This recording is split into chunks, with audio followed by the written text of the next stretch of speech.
In Psalms 147, where it says he heals their broken hearts and binds up their wounds, the word there, wounds, in Hebrew, the word is actually sorrows.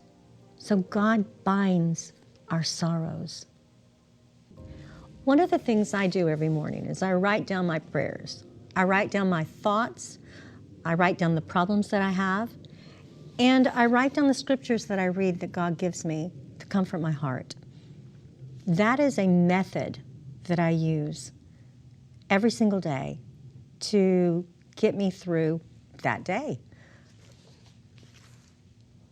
I'm going to read something from my journal, and it's not a happy thing. So I'm just going to prepare you for it. It's deep. I'm going to read Psalm 147:3. It says, he heals their broken hearts and binds up their wounds. And I say that beforehand because that's what God has done for me. But at this time in my life, that's not what was happening. Sorrow and pain are my constant companions, and I hold them close to my heart, never losing hold. One on each side, wrapped around my chest. Snake-like, they engulf my heart, holding it a continual hostage. When will I finally put them down and allow God to heal my hurt? If I could just push the fear aside and open up my heart's door just a crack, the Spirit of God would quietly slip inside and pour balm over my festering wounds. Wait, stop. I pull despair from around my shoulders and deposit him in the grave at my feet. I grasp sorrow firmly, and I pull his sticky fingers out of my hair and untangle him from my body. I reach in and I open up my heart.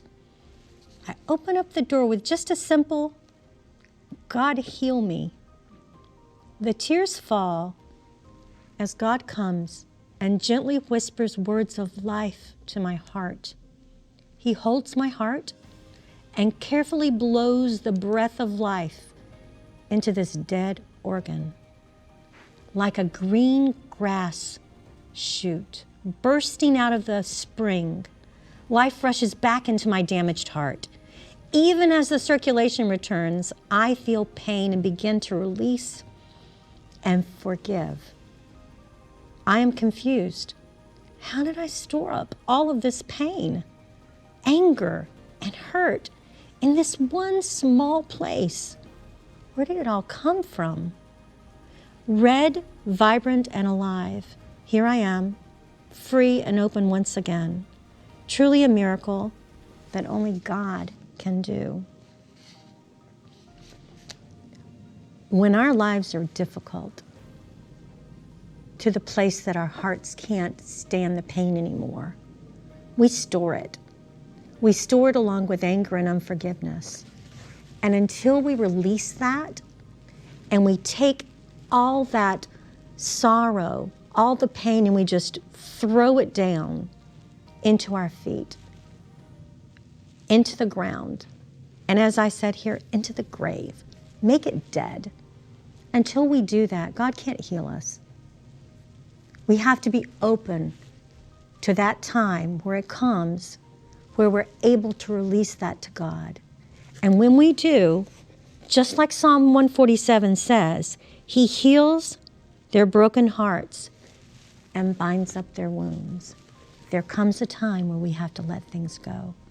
And that includes all the pain that we've had from the situations that are happening in our lives. Father, I pray that as we begin to slowly open our hearts so that you can come in and heal us and bind our wounds up, I pray that you would keep us until that day we're able to let loose. And Father, I pray for those that are listening that are at that point. I pray that you would give them the strength, that you would give them the courage to let it go and to walk forward, letting you heal us like you said you would. And Father, I pray that your perfect will would be in our lives and that we would walk in wisdom And God, I pray you would be glorified in all that we do and say. Amen.